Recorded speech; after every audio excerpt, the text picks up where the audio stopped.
Hi, everyone. I'm Ashley Wendell, and this is LeadWellMD, a podcast that explores how leaders can transform healthcare through emotionally intelligent physician leadership.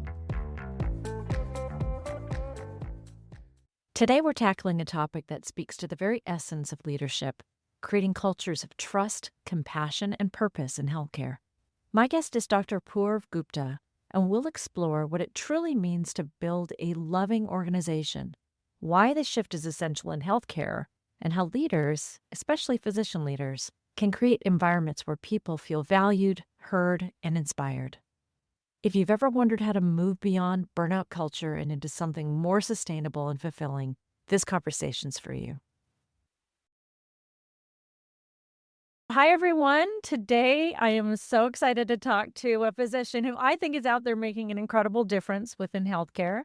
My guest is Dr. Apurv Gupta, and Dr. Gupta is an expert in driving transformational change for leading healthcare systems. He's a thought leader in physician engagement, in change management, quality transformation, and leadership development. He's the founder of a Loving Organization Consortium with the mission of improving clinician engagement and patient experience through systems-based culture transformation. Just incredible. Dr. Gupta is deeply committed to compassion, to trust, and a growth mindset. He is an innovator and a champion for clinician empowerment. Dr. Gupta completed his internal medicine training at Beth Israel Deaconess Medical Center in Boston, MD from Brown University, and an MPH from Harvard University. He has held leadership positions as medical director, chief medical officer, vice president of performance improvement, and director of care transformation. So just an incredible background. Thank you for being here with me today. So gratified. That's when you hear these nice words and accolades, you think, oh my goodness, you're blessed to have had these experiences and to be recognized for such. And it feels like a wonderful opportunity to really connect the dots and to be here, to be able to talk about this with you. So thank you so much. Oh, you're so welcome. You're so welcome. I wanted to start by asking you a little bit about your journey from practicing clinician to leader in healthcare transformation, and particularly as it relates to your work around the Loving Organization. So my first question is, what is a loving organization? How do you describe it or define it? Yeah, so I think that's a really great place to start. So a loving organization is it's a concept that we've learned about really from studying other organizations that we saw were exhibiting kind of similar pattern of essentially taking better care of their own people. And through that process, they were entering into the virtuous cycle of quality, is what we call it, by better taking care of their own people, their physicians and their staff and themselves. What they were seeing is greater engagement, greater collaboration, which is ultimately what would lead to improvement in all the outcomes that they're looking for: improvement in quality, safety, improvement in patient experience, and then, of course, longer term longevity, reduce burnout, reduce turnover. Right. And all those things collectively would lead to reduced costs and increased revenues, leading to greater profitability. So we could see that pattern at some of these organizations, even though they may not have themselves called themselves loving organizations. And as we started studying that trend, we said that there's really something happening here that's remarkable that we need to capture and coin and study more of, so that we can ourselves become more knowledgeable about it, and then hopefully teach others, how is this that there's these organizations out there that have become icons of this process. One of the key things that you mentioned early on that we think differentiates this approach of loving organization is ultimately taking a systems-based approach. So if we think about that a little bit, generally when we talk about love, we think about it more at the individual level. Yes. Because that's really what, love is. Love is an emotion. Love is a relationship. And so we tend to think of it there. What we're trying to say is, yes, that's true. But then love can also be embodied in everything else that an organization is, that is around its people. That is its policies, its systems, its tools, its workflows. That's all what an organization is. And all of those can be loving. And when those things become loving, then they support, that's the way an organization supports its people to become more. So that in a nutshell is what we think of as a loving. Wow. Well, so was there any kind of a pivotal moment or anything that made you really realize that healthcare needs a framework like a loving organization? Well, I think I'll have to think through that question with you here. Yeah. If I look backwards on that, I feel that for a period of time, I had just been thinking about a solution to burnout. Yeah. Uh, that's been plaguing the industry for some time. Back in the physician side, it's something we've known about for decades, and it's just been discipline by discipline. We talk about emergency medicine getting burnt out, and we talk about ICU physicians getting burnt out. It had just been spreading slowly, but then over the course of the pandemic, it really, mushroomed, unfortunately, and primarily became evident on the nursing side, Uh, as well as with technicians, therapists, environmental support people. You could kind of see it almost became its own kind of a pandemic. So during that period of time, we realized that here we are as performance improvement consultants, transformation experts. That's what I've been doing for the last 12 years. We are trying to fix systems. We're trying to make things better with improving throughput. We're improving mortality, improving readmissions wherever we can. And oftentimes we try to take a systems oriented view and a long term transformation view. But that if we're just doing that without tending to the people aspect of the work, without making sure that the people themselves are not getting even more burnt out in the process, then we're actually not leaving our clients in a better position. So it was really the juxtaposition of those two in the post COVID aftermath, where we realized that ultimately the solution going forward really had to be something that combined the importance of the human centered, yeah. taking care of people Right. in order to deliver the improvement in outcomes. It's fusion that actually distinguishes us too, because I think there are a lot of approaches out there that maybe focus on one or the other. Uh-huh. Uh, and I think that, again, those are all great approaches. It's just that if you do a systems-based performance improvement work without taking care of the people, Right. inevitably people will get beat up and burnt out and disengaged from work. And if you just do the wellness-oriented work and the compassion and empathy-oriented work without the systems, then it doesn't actually lead to lasting change or impact, That's which is right. what we to do it as an organization. Right. You're absolutely right. So, this podcast, what I'd like to talk about is this idea of helping people become more emotionally intelligent leaders. So, I wanted to say, how do you think we know that emotional intelligence and leadership is incredibly important from an individual perspective, but then how it has the ripple effect into teams? How do you see that aligning with the principles of a loving organization as it relates to leadership? What do you think? I think it's another great question. I think that maybe taking a step back from that might help with the framing of it from the loving Yeah. organization perspective. As we think of loving organization, we've kind of really broken it out as a typical consultant into a maturity model of sorts. Okay. And so we identified a few pillars upon which a loving organization could be built. And I think anyone who's worked in systems-based performance improvement will sort of recognize that approach. And so some of those pillars I mentioned already, there's the mission, vision, values Right. of the organization, the workflows, the policies, the systems, and the tools. Those are some of the pillars. But a couple of the other pillars are also leadership Uh-huh. and management. Those are also critical pillars. Now, they are more people dependent, those two pillars, but they're essential to creating a loving organization. And that to me is really the connection point and the key to your question about emotional intelligence. Inevitably, at some place, emotional intelligence has to enter into the equation through leadership and through management. Uh-huh. There's many aspects of emotional intelligence which are required. But if we think about it, really, probably the foundational aspect of emotional intelligence is just self-awareness. Right. It's knowing who we are, knowing our strengths, knowing our challenges, knowing that we're not perfect, being willing to accept and accommodate that, not beating ourselves up for it, and not beating others up for it. Right. Uh, having a sense of confidence in who we are, and while we're continuing to work on the journey of self-improvement, which then in an organizational context becomes a journey of performance improvement or transformation. So it really all has to begin with self-awareness. When we talk about the leadership component with leaders of loving organizations and people who are wanting to be on that journey, it Uh-huh. really does start with that. Are Right. we willing to do that work as leaders? Are we willing to look in the mirror? Are we willing to do our own self-appraisals? Are we willing to understand, am I willing to bring love to work or not? And why, sometimes leaders feel like they're wonderful, open, enlightened leaders, but we still struggle with love as a concept. Yes. So what's going on there? What is my struggle? and just being open and honest with ourselves beyond terminology. It's not about the semantics, and it's not that, oh, you have to embrace love or else you're not a great leader. That's not what we're talking about. But Right. we're hoping that through the loving organization process, that emotional intelligence component will really help people to become more aware of Sure. what we're carrying with them as Sure. leaders and how Yes. they're manifesting it into the world. I agree, absolutely agree. I think, I mean, obviously, to me, self-awareness is just the most foundational part of emotional intelligence. You can't get anywhere without it, right? That's the foundational block. And then I think it's the action of how do you translate that into action? How do you regulate once you're aware? What do you do with that? And so that's always the next step.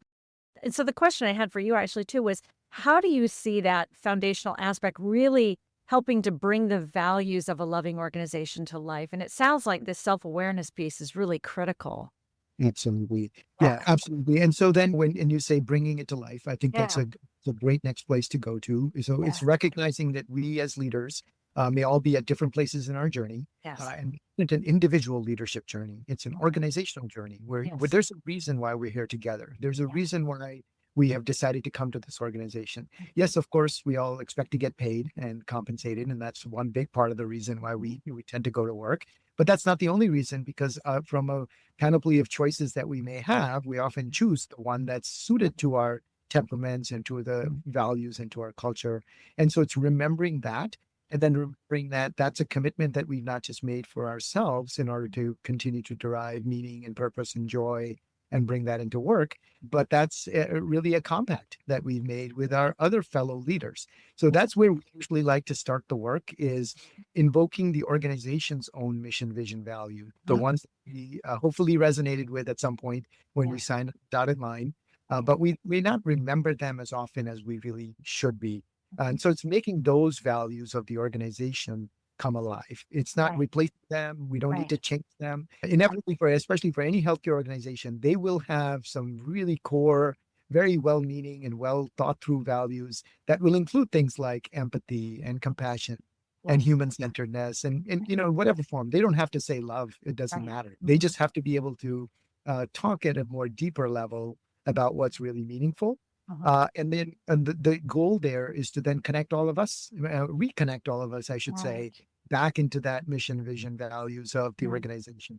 If we start that journey there, Yeah. now we have a chance to actually start connecting the values that I have back to the values of the organization, Right. recommitting to them, recommitting to them as a group. And now we have a chance to think, okay, so how are these values actually being embodied in Uh-huh. the organization on a day-to-day basis? How am I reflecting these values? Am I a good role model for these values? What are the behaviors that are expected of me? And starting to then recognize those values as they get emulated through others, and then celebrating those values. So we have one great example. We call them exemplars of loving organizations, and I'll just mention them. St. Sure. Luke's Network in Allentown, Pennsylvania.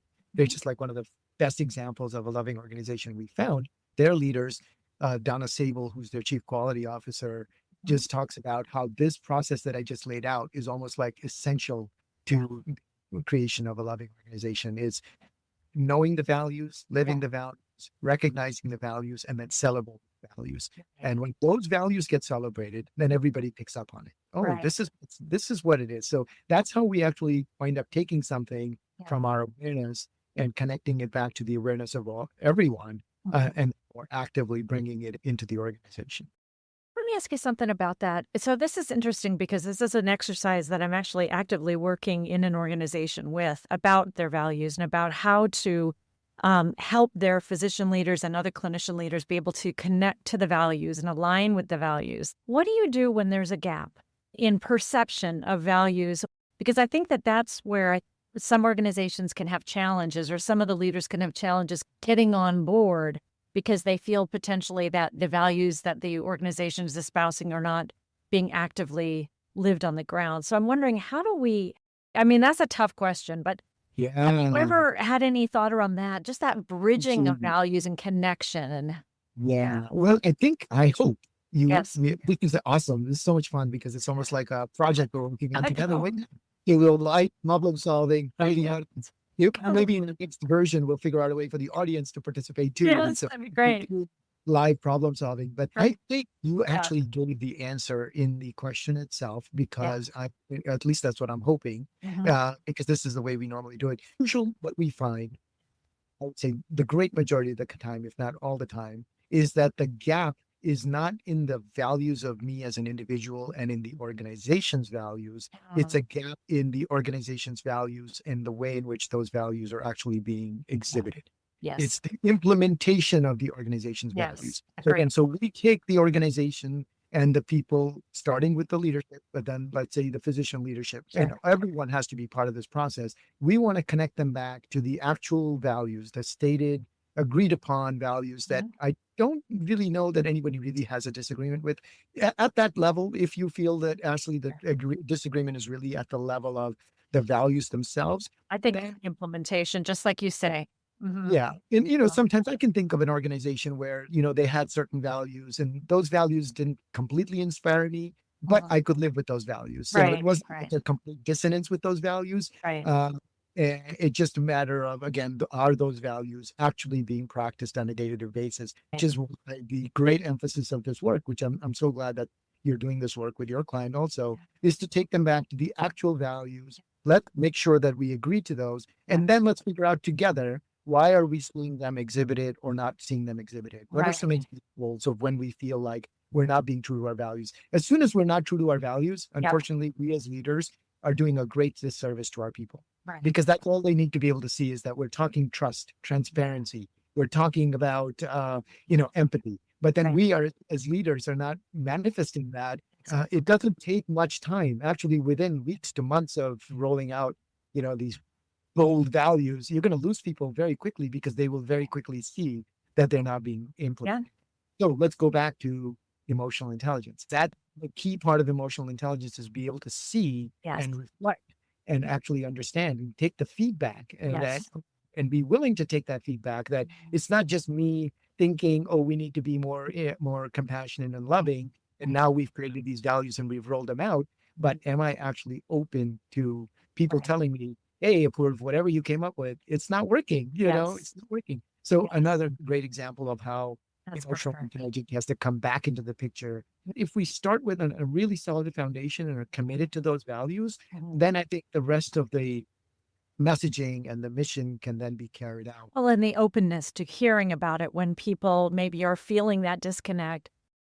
And that's so interesting because it connects beautifully to the next question I wanted to ask you about, which is around psychological safety. Because Mm. we know that concept is so paramount, right? To me, it links directly to emotional intelligence and our ability to build psychological safety when it's not there, maintain it when we have it, be able to address those things. So, how do you in my perspective, I mean, it would be foundational to a loving organization, right? Because that means that people feel safe enough to come as they are, risk speaking up, feel safe bringing up things that maybe are unpopular in a constructive way. And if we can create a loving environment where people are able to do that, to me, that is very foundational as well. So how do you coach people to foster this when working in this idea of building a loving organization? How do you work with people around psychological safety? I totally love that. And I agree with you. It's also foundational, and it's also foundational to emotional intelligence. I think Very you kind of, much. as soon as you step out of yourself and you recognize that I don't perform in a vacuum. Right. My full intelligence is only valid as long as I'm picking up what I'm giving off and taking from other people. So that's the kind of the essence right there of psychological safety, is So that we are two people, or two plus people, and we need to interact in a way that we're able to express what we're truly feeling without feeling like we're going to get censured or blamed, or reprimanded in some way, punished in some way. There's a lot of fear in organizations, actually, and fear is another element that we captured early on, which is why we said this has to be a loving organization. right. Why did we come up with this terminology? Is because we sensed that there was so much fear that Yes. all of our organizations have been built upon, not just healthcare organizations. It's Mhm. just the way that over decades and centuries and millennia, you could argue all of society has essentially been based around managing fear. Yeah. This is what we've learned: top down, hierarchical, Yes. patriarchal.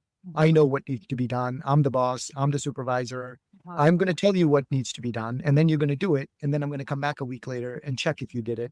And that if you didn't do it, I'm going to, give you some feedback and Okay. it may be very harsh and critical and pointed. That's the management cycle. And we've all just adopted that. And we've learned that everywhere. We do that in our families. We do that with our kids. We do that in our society. So I'm not trying to isolate healthcare or organizations particularly. It's just in healthcare, this fear has become encrusted. So tell me how that fear manifests. What does it look like when you're in those environments in healthcare? What actually do you see around you that demonstrates fear? I think I would connect it right back to your original question Yeah. of psychological safety. Yeah. What you find, especially in areas that are directly related to quality and safety, is Yeah. that people are not speaking up. That's why we're finding in the safety world that wrong-sided surgeries are happening. Patients are wheeled into the operating room. A nurse might think, is this the right patient? Weren't we going to operate on the right leg instead of the left leg? But I don't know. I'm just a nurse. I just joined last week. What do I know? Mhm. This is a world-renowned surgeon. They Right. must know me. This Yeah. system has great policies. They're so amazing. So you defer all of the actual training and expertise that you had. And instead of speaking up, we are repressing that very instinct that we have that we should Right. be talking about it. So we've tried to introduce things like timeout in operating rooms so that everybody's on board and we get a chance to go around and everybody talks about it. But even in 2025, a lot of these systems are actually not practiced to their Yes. fullest extent. Yeah. Sometimes they're bypassed. Sometimes there's still an element of fear brought into those Yeah. systems. Yeah. It depends on who's running the timeout. Mhm. It may be a Mhm. charge nurse. It could be the surgeon who's like, well, of course we're doing the right thing, aren't we? And if you Right. look around the table with just the right sternness in your voice and in Mhm. your eyes, you're probably going to inhibit that culture of safety, Yeah. that culture of psychological safety, that you need to be able to have in order to prevent that issue from happening. So Mhm. that's in the clinical arena, but we see this in other places Yeah. in non-loving organizations, Right. organizations that haven't quite gone down that path. You'll Right. see it in HR systems. Right. The way in which we do our annual evaluations, for example, they're always at the end of the year or twice a year, and it always invokes anxiety in all of us. Always. Who amongst us doesn't have anxiety when we're about to have our performance appraisal? Why is that? Yeah. We may have thought we did a great job. And if we were really in close alignment with our supervisor throughout the year, we Mhm. would probably know better. So that's itself an indication of a more loving system, is Right. more ongoing communication rather than pointed feedback and in 6-month increments, which Correct. feels like it's designed to catch you at something. Yes. 5 things great, but Yeah. here's 2 things we didn't do so great. Right. So not that those 2 things don't matter. Again, we're not trying to say, hey, what, this is Yeah. completely irrelevant. Those 2 things probably do matter. But how are we coaching and providing that feedback to our staff members? Mhm. Can provide it as feed forward instead, which is That's a new right. concept. I'm sure, yeah, I know you're familiar with it. But Mhm. it's more like instead of looking backwards at what you didn't do, Apurv, hey, why don't Mhm. we look forward and say, hey, how about next year we Mhm. focus on this? What do you Yeah. think? Yeah. This could be an area that you could really grow in. So it's Right. a loving attitude that can be taken into the feedback process, all the difference in the world. Yeah. And by that same token, then Ashley, what we think is that if we break down management, loving management, into all its components, all the things that it takes to manage a healthcare organization still need to happen every day. Right. Communicate, accountability, Yeah. decision making, transparency, Mhm. feedback. All those things are critical aspects of management. They all need to happen. Our our position is that they can happen in a more loving way. And if we start to Absolutely. get things of that loving intention in systems and Yes. loving leadership, then we can find a way to embed all of this into our systems and make the systems themselves more loving. So we can Right. make that process into an ongoing process. We can introduce 360 feedback, which tends to make a feedback into a more Mhm. loving. Uh-huh. We can make it more of a feed forward process. So when we think systems, this is sort of what we're thinking about is like, how do we take the ownership from an individual, which is Yeah. now maybe my boss, and you have to do this for me. Maybe you're a loving boss and you somehow figured this out on your own. Mhm. And so you're going to be able to help me in a loving way. But Mhm. we want to take that responsibility off of Ashley as one boss and make that into a systematic process for all of HR. What comes to mind too is this idea of helping leaders become coaches. with their teams. I spend a lot of time working with organizations on that and teaching leaders how to be better at this regard. And the transformation is really wonderful when people start to gain these skills and start to shift their mindset about what it means to be the leader, right? And how they work with their people and the environment that it creates. I just think it's an incredible transformation that I've seen. I love that. An organization I was talking to recently, and I'll see if I can remember the name of it, do have a system they call peer coaches. Don't actually give them any training at all. They just expect that the coach themselves is going to help the others. And they found dramatic results with just that approach, that just the expectation that you're coaching someone is going to use their process. So it sounds like that's what you're. Absolutely. So the next question I had for you was about skepticism, was about resistance to this, because we know how important these concepts are. We know how much they can transform cultures inside organizations. And there are some organizations that are doing this really well already or starting to, but there are a lot that I think are probably a little bit resistant to this idea of loving. And so how do you overcome resistance or skepticism to the concept? How do you do it?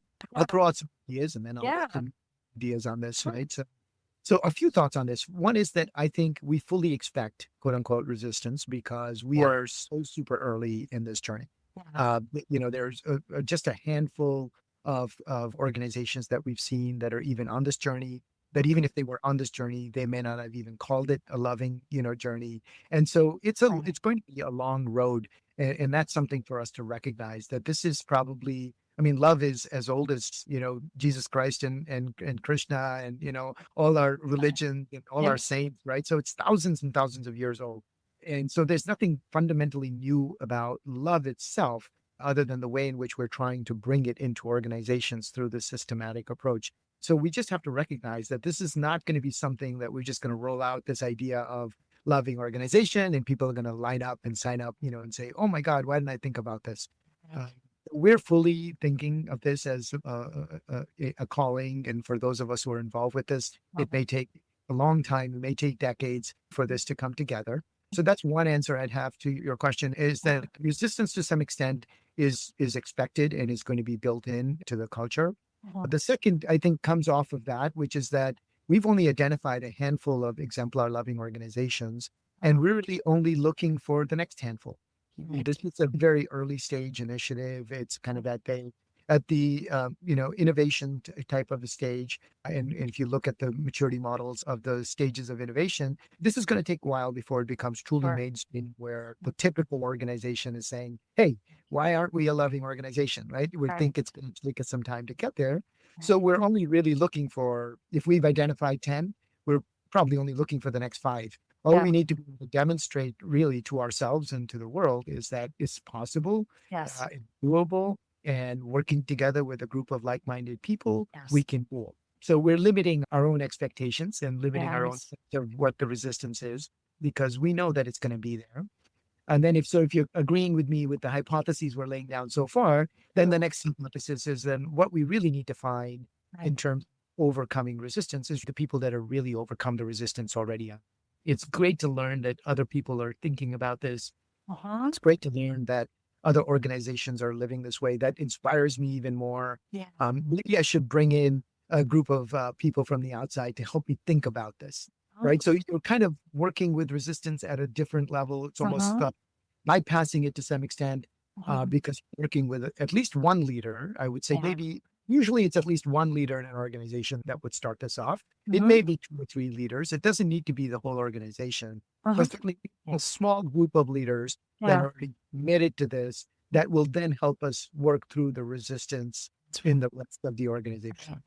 I think to me, there's a couple of things too. I think about language around it. For one thing, there are still people that are very hesitant around emotional intelligence or these sort of soft skills, which I don't like that term, soft skills. I feel like these skills are so foundational. They are must-have leadership competencies. And now we have a lot more data in healthcare around this to really support it.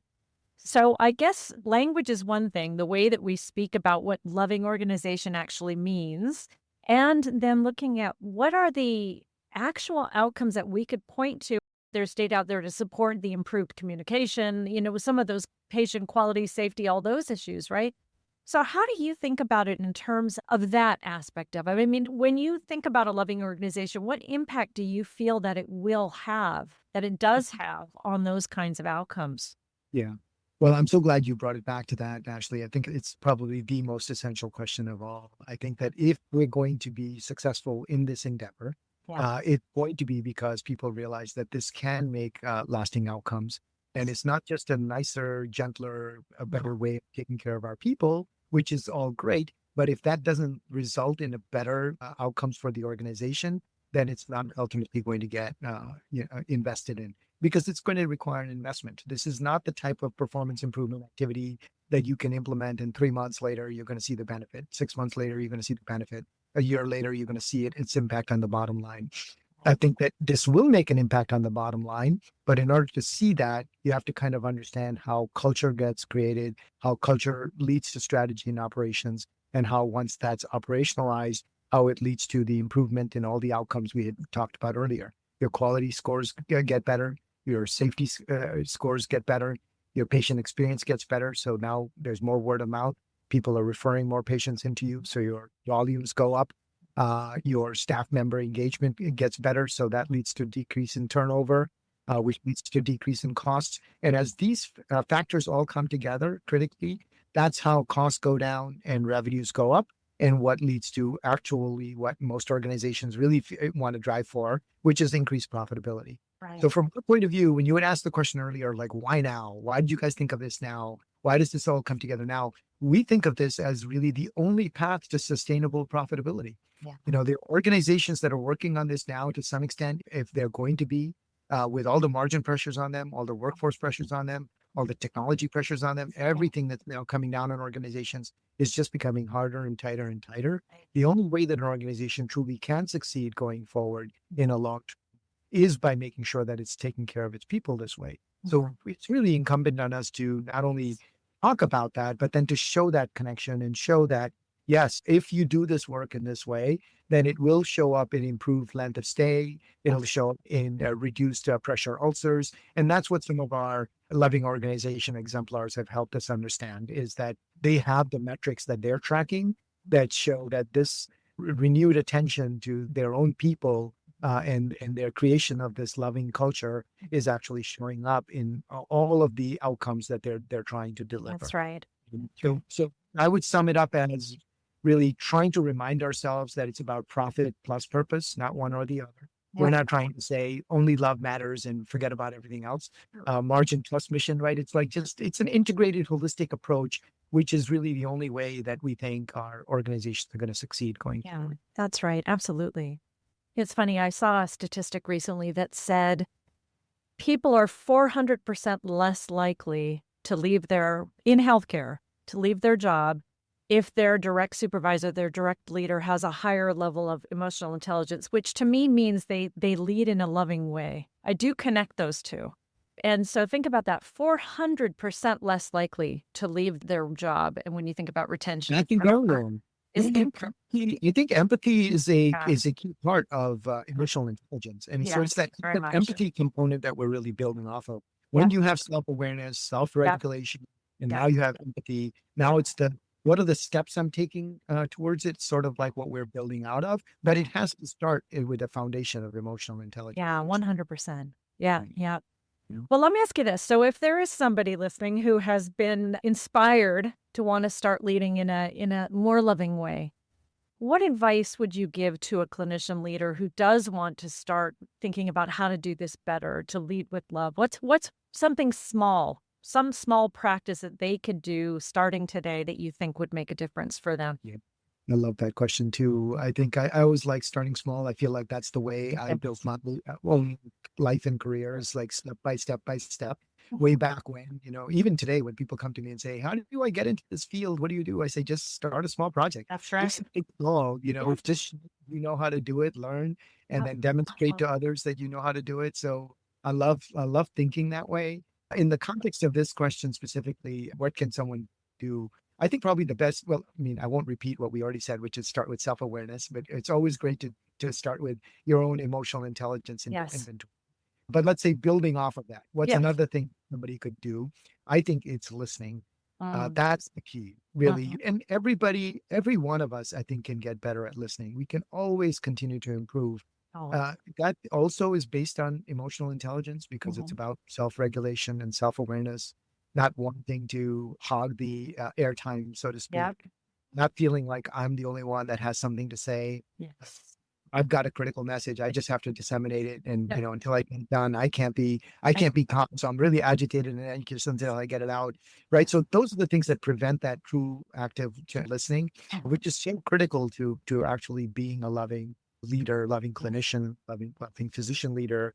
I think it's essential to just be able to hear what is that other person saying? That's Yes. like the basis of emotional intelligence and the Yeah. basis of psychological safety. It's the Mhm. basis of love right there. It's like, okay, I don't have to agree with what they're saying, but I Mhm. don't have to just be full of my own anxiety and be full of my own ego and be full of my own perspective. Let Right. me just give the other person some time to Yeah. express what they have to say. And if I can do that and realize that I don't have to react, I don't have to Yes. debate, I don't have to deny, I don't have to criticize, I Mhm. can let that perspective be, Yes. and then we can come to terms with it. There's other levels of emotional intelligence and leadership and loving leadership that can be built on top of that. Once you allow a person to truly be open with you, vulnerable, safe, feel like they have that space of safety and feel like they're Yes. being heard, Yeah. now it opens up a dimension of actually thinking, okay, we may still disagree, but at least we're being respectful about it. At least we're being kind about it. At least we're being loving, empathic about it. Could we now come to some place of agreement that maybe underlying value that still connects us? Is there a reason why we're still willing to be respectful with each other Yeah. rather than attacking each other? And then we start building, we Mhm. start building upon that, which allows us to then create loving relationship. Mhm. As they say, we may not agree, but we choose to be respectful when we That's right. disagree. And Right. and that basis of organization. We're all here to work together, Yeah. right? And unfortunately, sometimes we just resort back to ourselves and we say, well, as long as I'm okay, I don't care what anybody else is saying, which is okay. I mean, it's a self-protective instinct. And Mhm. and life does have to start with ourselves. Sometimes there's a lot of trauma. Sometimes going on in the world is too overwhelming for us. But ultimately, we all endeavor to want to come out of that state and really connect with each other and Yeah. actually work together with each other, create something together. Yeah. So that's why work is more than just money. Yeah. Work is just a place where we go, paycheck. Work is fulfillment. Yeah. And we want to be connected at the level of our values to other people's values and to organizational values. So, what could be a better place than an organization in which to recognize that we have something deeper that we can both commit to? So, I think if you just start with that listening dynamic, that Mhm. will the conversation. How wonderful. I love that. And I love the idea of expanding people's awareness of leadership as a calling as well. A lot of people feel called to medicine, they feel called to being in the clinical environment, but seeing leadership as an extension of that, I think is a really wonderful way of helping people see that the impact that they can have can be even larger, right? And even better with their colleagues, with their teams. I just think that's a wonderful Well said. That's well said. That's expansion. something I should continue to maybe think about articulating, Very much. especially the leaders who already come into clinical Yeah. care, nurses, physicians, pharmacists, therapists, who already come into it with a sense of calling, Yeah. but then probably have some dichotomy between them of, okay, now I'm being asked to be a leader, but I'm Yeah. also a clinician. Am Yeah. I being spiritual myself? Is to recognize that leadership is a way for them to actually bridge the worlds and carry this process Very forward. much. So I think there's really something very powerful in what you just said that if, particularly physician leaders, nursing Mhm. leaders, recognize that the leadership aspect is also a calling will really go a long way towards building loving leadership and loving working. I love that. Well, let me ask you, this has been such a great discussion. I really appreciate our conversation around this. And I want to ask you a little bit about your own journey through this process, because I think we all learn and you've come such an interesting road from being a practicing physician to where you are now. So what do you think that you have learned about yourself through this process of evolving over the years and into developing the Loving Organization Consortium and really helping move this idea, this movement through? What have you learned about yourself? Well, actually, I usually tell people that on the loving organization journey specifically, I Yeah. think the greatest benefit has been to me myself Wow. because I think I have truly become a more loving person in that journey. And that's only been a year and a half. My journey has really been one I think will probably be typical for a lot of people. I started my journey as a typical hardcore math science person who went into medicine just because it was a good math science option. And I went into at some point I had the fortune of getting exposed to public health. And so I did a master's in public health, which really opened up my eyes from beyond the lab and beyond the science and beyond the clinical encounter, that there was a possibility of actually making a change at a systems level. And so that kind of really honestly just turned all the lights off inside me. And wow, this is something amazing. Wow. So that was one of the first inflection points in my journey, is going from thinking of myself as a clinician and potentially scientist, researcher, some combination, to realizing that, oh no, this could be public health and leadership could be a Yes. great part of that journey. So that initial part of that journey was all focused on systems-based improvement, Uh-huh. evidence-based medicine, Uh-huh. population health, and it was about tools and algorithms and techniques to standardize care. And Uh-huh. so for the most of the early part of my career, while I was learning the tools of quality improvement and learning how to become a better leader as medical director and chief medical officer, a lot of that focus still tended to be on that systems-based approach. Yeah. Back then in about 2013, so maybe about 12-ish years ago, Yeah. I then started, again, fortuitously, I Yep. happened to be transitioning from one job to another. And I met this gentleman, Jeff Cohn, who was the president of the Plexus Institute at that time. And he introduced me to concepts around adaptive leadership, Oh, which this then opened up my mind even further, yeah. because that systems improvement journey was still mostly a left brain journey. And it was Sure. more about and the tactics and the Yep. checklist.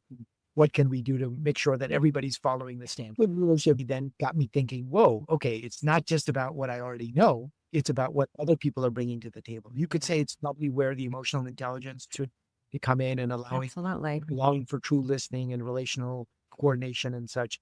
And so then I grew a little bit more through that phase of the journey. And then over the last 7 or 8 years, while I was now into consulting, I then went through my own personal transformation and got, again, fortuitously somehow pulled into a personal spiritual journey. Let me realize that whatever it was that I was it was at a lot deeper level.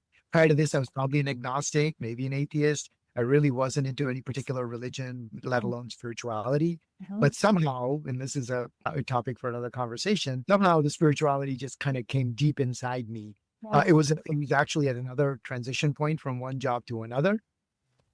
And so then I started exploring myself more deeply in terms of who I am. And I think I started bringing that into my leadership. Mhm. But it wasn't until a year and a half ago I realized that this journey, the spiritual journey and the adaptive leadership journey, the emotional intelligence journey, and the systems oriented journey actually brought me to this point of realizing, but yes, if we're doing all of these things without love, then there's still a great part of the equation that's we're leaving off the table. Amazing. So is that aha? Maybe going Wow. to your first question, Yeah. which is like, what was the pivotal point? I Yeah. think it was the realization that love really needs to be combined with all of these elements in a very active way. Yeah.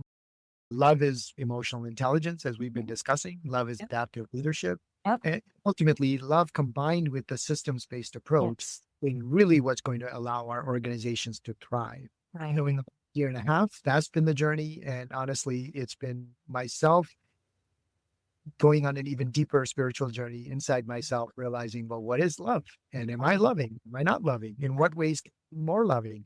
So it's bringing that emotional intelligence, we could call it spiritual intelligence, Mhm. social intelligence, Uh-huh. to a deeper level Mhm. so that you can operate with a greater sense of awareness and Right. hopefully bring that into the world through this loving organization. And you know what I love about this too is it's ever evolving. This is not something that you learn and you're one and done and that's it. No, it is something that you grow with and you change with and you bring along with you and hopefully bring to others and organizations as well. Hey, through this conversation, you and I have been on this journey, and you've been part of my journey, and I hopefully, love it. right? Isn't that incredible? That's I the love it. point. Yeah. That's the point of everything that we do. It's about connecting with each other at a true, genuine level, with Yeah. psychological safety, with emotional awareness, with love, and then trying to think, what can we build off of that so that we can bring this to other people? That's So all right. this has been an incredible, incredible. Just what a wonderful experience with you here, just having this conversation. Thank you so much, Apurva. I really appreciate you, and thank you for being here. And I hope you come back again sometime. We've got more to talk about. So let's do this again sometime. I'd really love it. Oh my God, that would be a pleasure. Thank All you. right. Thank you for being here. A pleasure. To everyone listening, thank you so much for taking the time out of your busy lives to check in and spend time with us. We appreciate you, and we appreciate the care that you give others. So take care, be kind to yourselves, and I'll see you next time.